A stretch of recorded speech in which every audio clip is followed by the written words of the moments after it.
Hello and welcome to the fourth episode of Racers of the Day. And so, in this episode, we will be looking into the French Grand Prix at Magny Course. In today's episode, we'll be looking into the F2 race, the F1 race, and also looking at the race ahead at Hockenheim in Germany. And this time, we are also joined with three drivers. We have Cucivitor, who is a team principal, also a reserve driver, but oversaw both of the races. He is the owner of Aston Martin and Pellicer. And so we also have Rish, who finished P7 today with Williams. And we have Nexus from Haas, who finished in P4 today in the F1. So now we will move on to the F2. Now that I've introduced who we have beside me and Stefan today. And so the F2, qualifying, we had Kret on pole, and so for the rest of the grid, we had Gabzino, Sossi, Cree, Nicholas, Duck, Saiper. And so overall, F2 was very entertaining, and Gabzino and Cree especially were battling it out after Kret, who got pole position, had to leave mid-race, which was very unfortunate and cost EX Autosport a huge batch of points, but from my perspective as their owner, it's something we can move on from, and hopefully we can regain the top of the Constructors' Championship. And so Gabzino and Cree were the main people fighting within that race, and so Gabzino took the win in the end, with Cree being about 5 seconds off, and then Sossi in the Haas finishing in P3. So overall, very beneficial for Haas, again, moving them up to fourth in the standings in Formula 2. Moving Pellicer, however, down to fifth. But the owner of Pellicer, on my right, Cucivitor, what do you think of the F2 race as a whole for your team and also just in general? Well, it was a quite changing race for something like that, for a bumpy track. After Wadan crash, it was quite difficult to maintain, like with the new reserve driver, Duck. It was quite challenging. He tried his best, but yeah. Uh, I don't have anything to say, but it was something else on the track. Very difficult for this, and the fault of the bumpy track and the curb that happened with Wadan and sent him into the wall.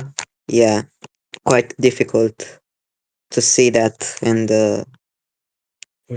right, right now we're not in a good position. Right now we're sitting in P4, P5 in constructor or some, with 20 points in total, and yeah, we're gonna try to come back stronger next time in Silverstone after the break. Yes, indeed, F2 are missing Hockenheim, which a lot of F2 drivers are not happy about, but I need a break at some point. I'm afraid, I'm sorry. But so thank you, Cucivitor, for your insight. Moving on to Stefan, you were present at the F2, if I'm not mistaken? I was, but I was. I was taking a lot of pictures. More so than paying attention to the race. Yeah, fair enough. But from what I saw, from wherever I was taking pictures, it looked like a very interesting race. But when I noticed Gabzino was running away, I knew there was no hope. Indeed, yeah, indeed. Thank you very much. And so, Nexus, you were at the F2 at least for practice, I remember. From what you know, what did you think of the F2? Yeah, so I watched only the practice because I wasn't able to due to other things going on.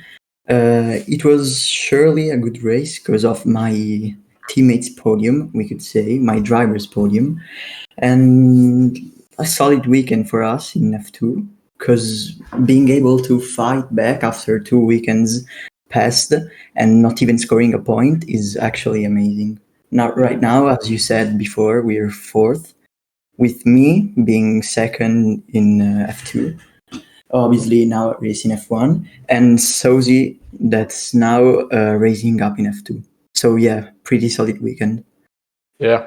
And so, Rish, you were at the F2. Yeah, you were at the F2, if I'm not mistaken. As well. I don't have a lot to add to Muffin's and Nexus statements, except in the standings. At some point, I was also in media. I was doing media stuff, but also at some point, Cree was looking to get the lead, but then Gabzino just took it really far away. Unfortunately, I was really bummed out about Kret not being able to finish because the lead he had made was absolutely insane. Indeed. But yeah, that's about it, really. Yeah, all right. So overall, thank you lot for your insights. Overall, F2 at Magny-Cours was a lot better than expected. You know, they set really good lap times across the board, especially Cret getting F1 sort of pace with his times. And so overall, very good weekend for F2. Definitely one of their best races. They got a higher attendance. They went from 6 to about 9 or 10. So overall, a very good weekend for F2. And so now we are moving on to the F1. And so the F1 was one of the biggest races we have had in a long time. Australia was pretty big, but we haven't exactly had those sort of numbers at a Grand Prix consistently. And so it was nice to see a very big batch of people at the event today. So qualifying, we had Stefan on pole. You had Nexus on my left in P2, Faker in P3. It was unfortunate for Faker. A technical issue stopped him from taking part in the race today. And so that has had a heavy impact on McLaren, that technical issue. And then so it was myself in P4, Sloth in P5, Tristan 6th, Vozzy in 7th, Cree in 8th, Arik in 9th, and Rish in P10. And then after that, we had Finn, Daho, Jeem, Dingus, Ethan, and Omar. And so overall, qualifying, as someone who qualified myself, it was quite rushed. Obviously, now it's 3 minutes shorter than it used to be, so you're under more pressure to get a lap in. But now moving on to the race, after we had to restart after a leaderboard issue, which we got fixed and got underway again. We didn't move the positions around after one lap. There was no point. So we have our race winner on the right of me. Stefan, what did you think of the race? It was a very interesting race for sure. At first, I was worried in qualifying because I saw Nexus getting very close to my pole position time, and I thought he was gonna maybe overtake it with another run. But that didn't happen, and honestly, qualifying doesn't matter that much anyway. But back to the race. It was very interesting in terms of strategy. There were curveballs left and right with the strategy. And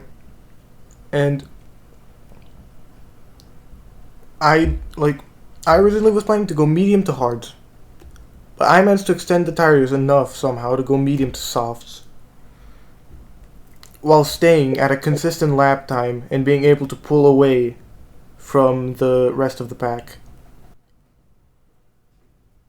Yeah. That's kind of all I have to say. Oh, okay. Sorry for interrupting, but thank you very much. And then so the podium, I will say, before we move on, was Stefan, who, as he said, was able to pull away from the rest of the field. And so I was in second, and we had Tristan, who sadly can't be with us on the panel today. He was in P3, despite getting front wing damage. But right behind him, however, was Nexus. Nexus, what do you think of the situation as someone who was not just battling with Tristan, but also trying to get as many points as you can for your team? Yeah, so pretty tough weekend today because of the strong quali and the result of the race. Obviously, losing two positions due to a strategy malfunction, as I made that up on the place, but also a very good battle between me and Tristan, who was really close to me. Also due to DRS not working in the first few laps, but still very good lap, very strong weekend, and also good points, as I said. I think that he's one of my best results yet, and also one of the best races that I ever raced in, because of the battles and the crucial points in the races, I would say. Because I crashed 2 times, making up my strategy for these 2 special times. The first time I crashed and I had to change the front wing and the tires due to degradation, and I went for a medium, soft, and soft. Lap 31, I was like P3 chasing triple and crashed again due to a bump in turn 1, but still good weekend. Yeah, indeed. Thank you very much. And so, oh yeah, yeah, of course, go ahead. Yeah. Speaking of battles, down in the midfield, focusing a bit away from the top, there was quite a big battle for P6, which I think Rish would like to talk about. Yeah, Rish, what did you think of it? You were battling with Vozzy and also Ethan as well. So it was a huge battle within the midfield. Oh yeah, the midfield was, and for lack of a better word, absolutely lit this race, because there was a battle between P6, P7, P8, and P9 throughout the race. In a nutshell, I'm pretty sure Ethan at some point was P7 with Wazzy P6, and I was P8, and Ari and the other guy was P9. Arik lost his front wing, and that really messed up his race. Ethan flipped out. He did, and he raced the rest of his race without a front wing, which messed up his race. So the battle was left up to me and Wazzy for P6. On lap 20, I was 10 seconds ahead of Wazzy because Wazzy was following a 2-pit stop strategy, and I was on hard tires, which were really understeery. So my team thought it was a good decision to pit me for softs, which in hindsight wasn't the best move I've ever taken. But then we had a duel for about 8 laps, I presume, for position P6, where I was catching up to him, but my tires gave out in the end and I spun out as well. Also, another thing, I finally have a teammate and a race engineer, so cheers to the Williams team for that. Indeed. And yeah, we will be back stronger in Hockenheim and maybe lead the midfield. Yeah. Great race overall. Yeah, thank you very much, Rish, for that insight on someone who was scrapping in the midfield and very much at the centre of it in some factors. And so, the front battle was between 5 people mainly, apart from Stefan broke away very early on, and so that left the front battle to be with Tristan, myself, Nexus, and Cree. And so you had Nexus and Tristan, like Nexus was talking about, pull away very quickly, and then you were left with me and Cree battling for P4 at the time. And so I would just say, strategy definitely helped a lot in this race. I went from medium to hard. I pitted on lap 15 for the hards. I was thinking about lap 17, but then the tyres were just completely gone and I was understeering, getting penalties, and so it was ruining my race if I continued to go further than I did. And so overall, without that strategy, I would be nowhere near P2. I'd realistically be P5 or P4. So overall, from my point of view and from a Mercedes point of view, a very strong weekend. It's our first 1-2 finish in a very long time. I can't remember the last time we had a 1-2 finish. It might have even been Hockenheim in PMA Season 1. And other than that, it was just wins from our first driver at the time. And so it's really good to have Mercedes back on the top from an owner point of view. And so before we wrap up the F1, the results of the French Grand Prix were Stefan in P1 with 27 points for getting pole position and the fastest lap, Myself, triple in P18. No, sorry, excuse me, P2 with 18 points. And then you had Tristan with 15 points in third place. Nexus in fourth place with 12 points to his name. Cree in fifth place with 10 points. Vozzy in sixth place with 8 points. Rish in seventh place with 6 points. Ethan in eighth place with 4 points. So that's basically what the midfield battle was, sixth to eighth. And then you had Ariko in P9 with 2 points for Red Bull, if I'm not mistaken. And then you had Omar in P10. And then Dingus, Jeeb, Finn, Sloth, and KPK sadly DNF'd. And so overall, F1, apart from getting the start underway, from my perspective, it was a very good weekend for the race itself, just ignoring the start.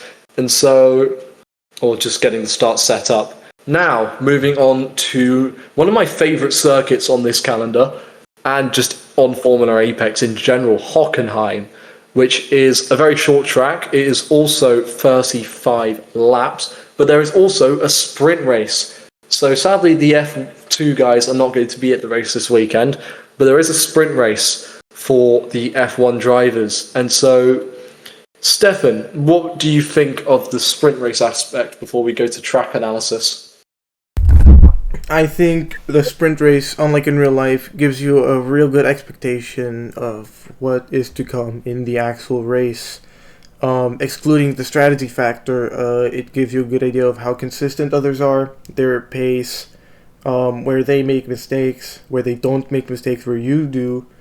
And in general, it's a good place to get information, and it's a good place to get points.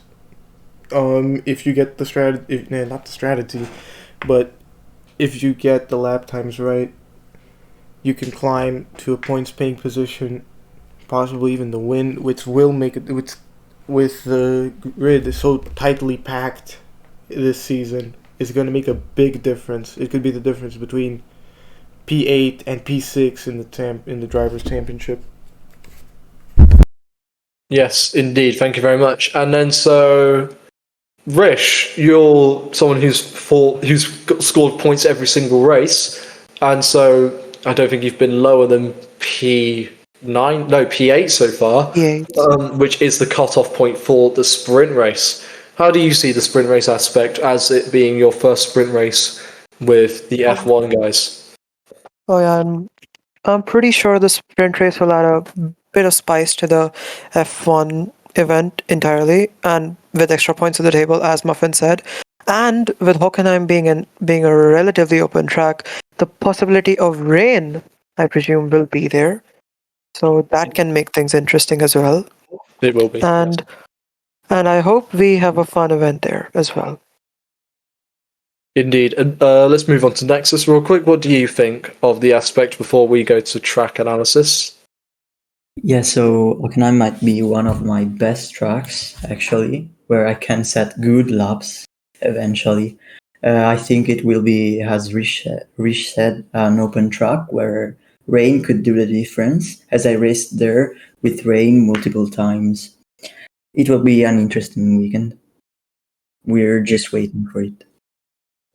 Indeed. And so moving on to the last thoughts of the sprint race aspect before we move on to actually thinking about the conditions of the track. Cucivitor, I know you focus more on F2, but you have recently taken up the role of Aston Martin, and so part of your goal will be to also just look into getting Aston back to where it was. Aston have not won a race since Stefan raced and owned them back in PMA Season 2 when they won the Dutch Grand Prix, back when it was on the calendar. But before that, Aston had really little to no success and hadn't won since the Pacifico Endurance Championships back when we raced in Pacifico.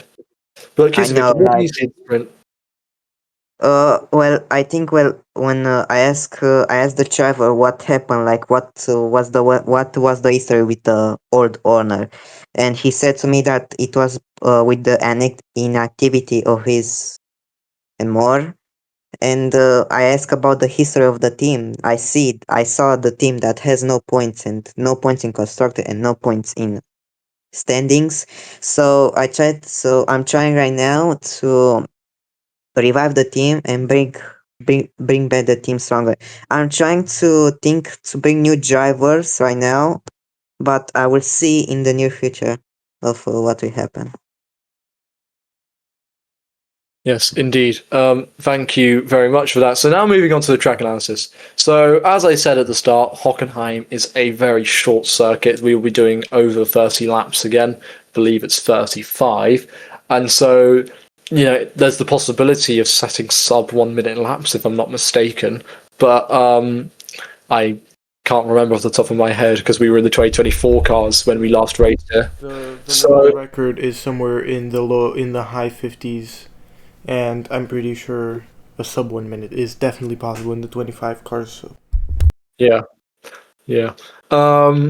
And so it's a short circuit. Sector 1 is very high speed, apart from one corner where you need to hit the brakes and make sure you get your turning correctly onto a very long straight, down into a hairpin, and then round up, and then you have a sweeping left-hander into a right-hander, and then you're going down and turning right, and you should be able to take it flat out, round a hairpin, and then back up, turn left, and then you want to make sure you take the right-hand turn flat out if possible.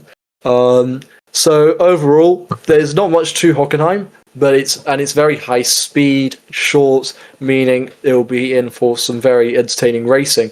And so, Stefan, you raced at Hockenheim last season. What do you see the circuit? Hockenheim is definitely a very interesting circuit in terms of strategy. Last year I lost the race because my strategy was horrible.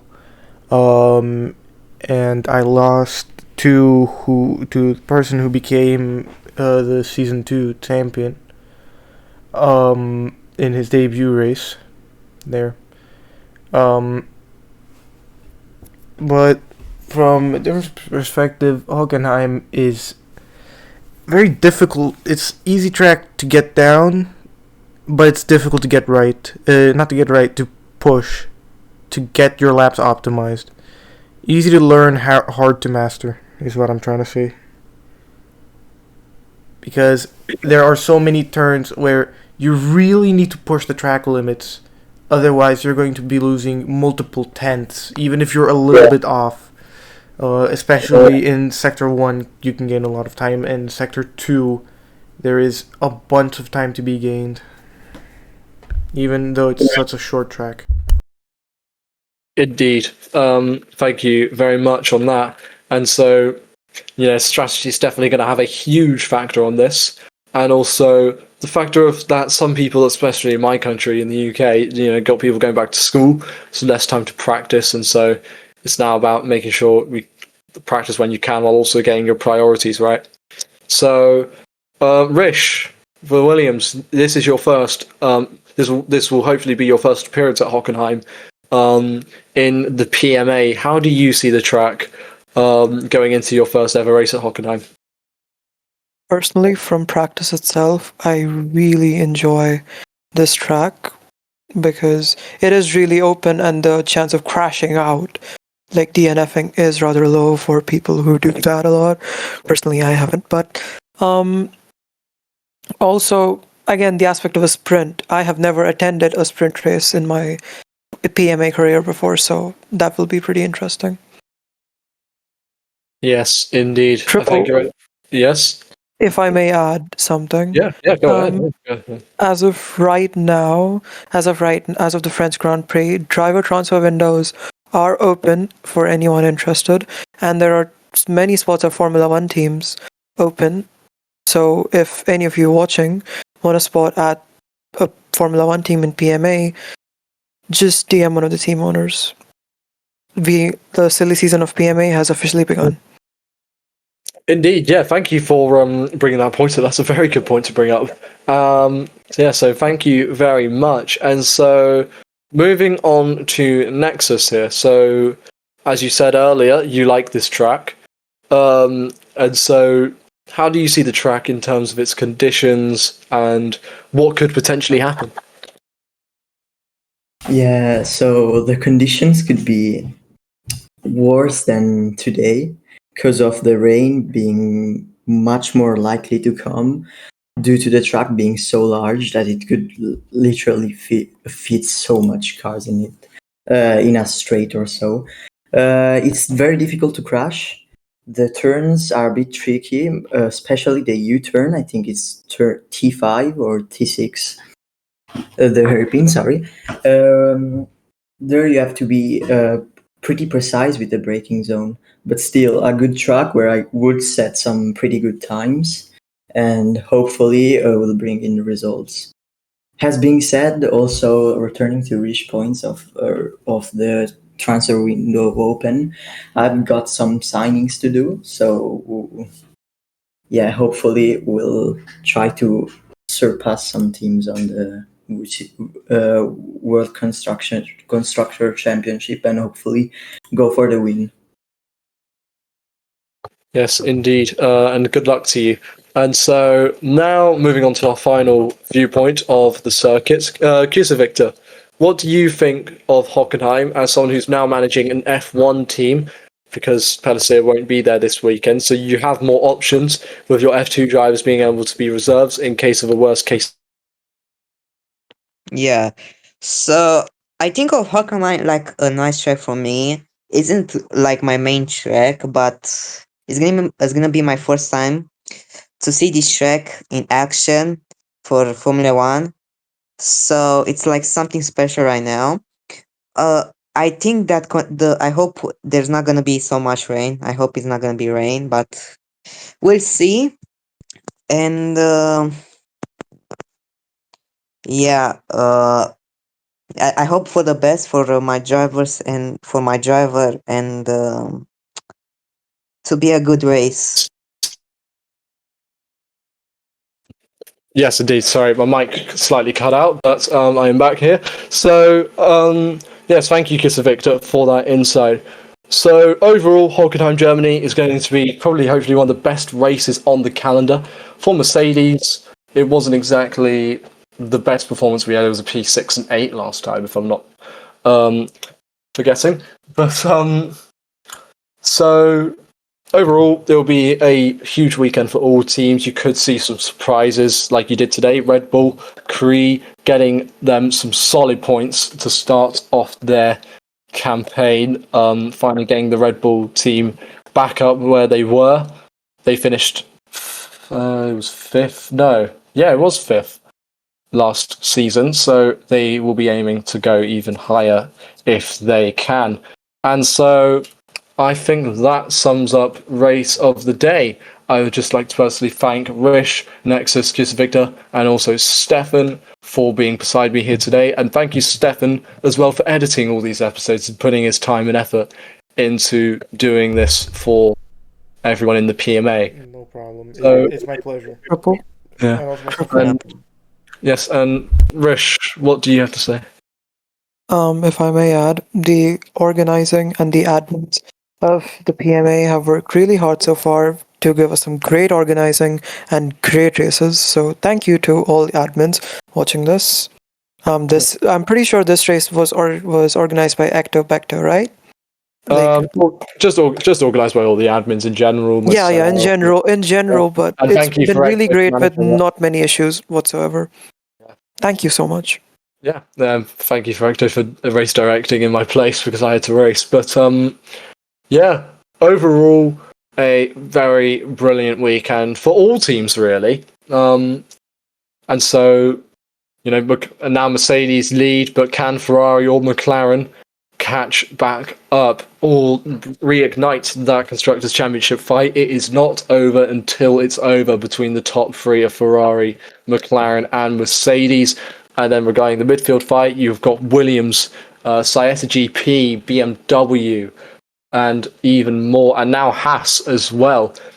And so, and maybe even Red Bull. So we don't know what's going to happen at the minute. And so it is anyone for the championship out of the three teams that have pulled away from everybody else. So thank you for watching Race of the Day. Thank you, Cucivitor, Stefan, Rish, and Nexus once again for sitting beside me. And hope you all have a good day and goodbye.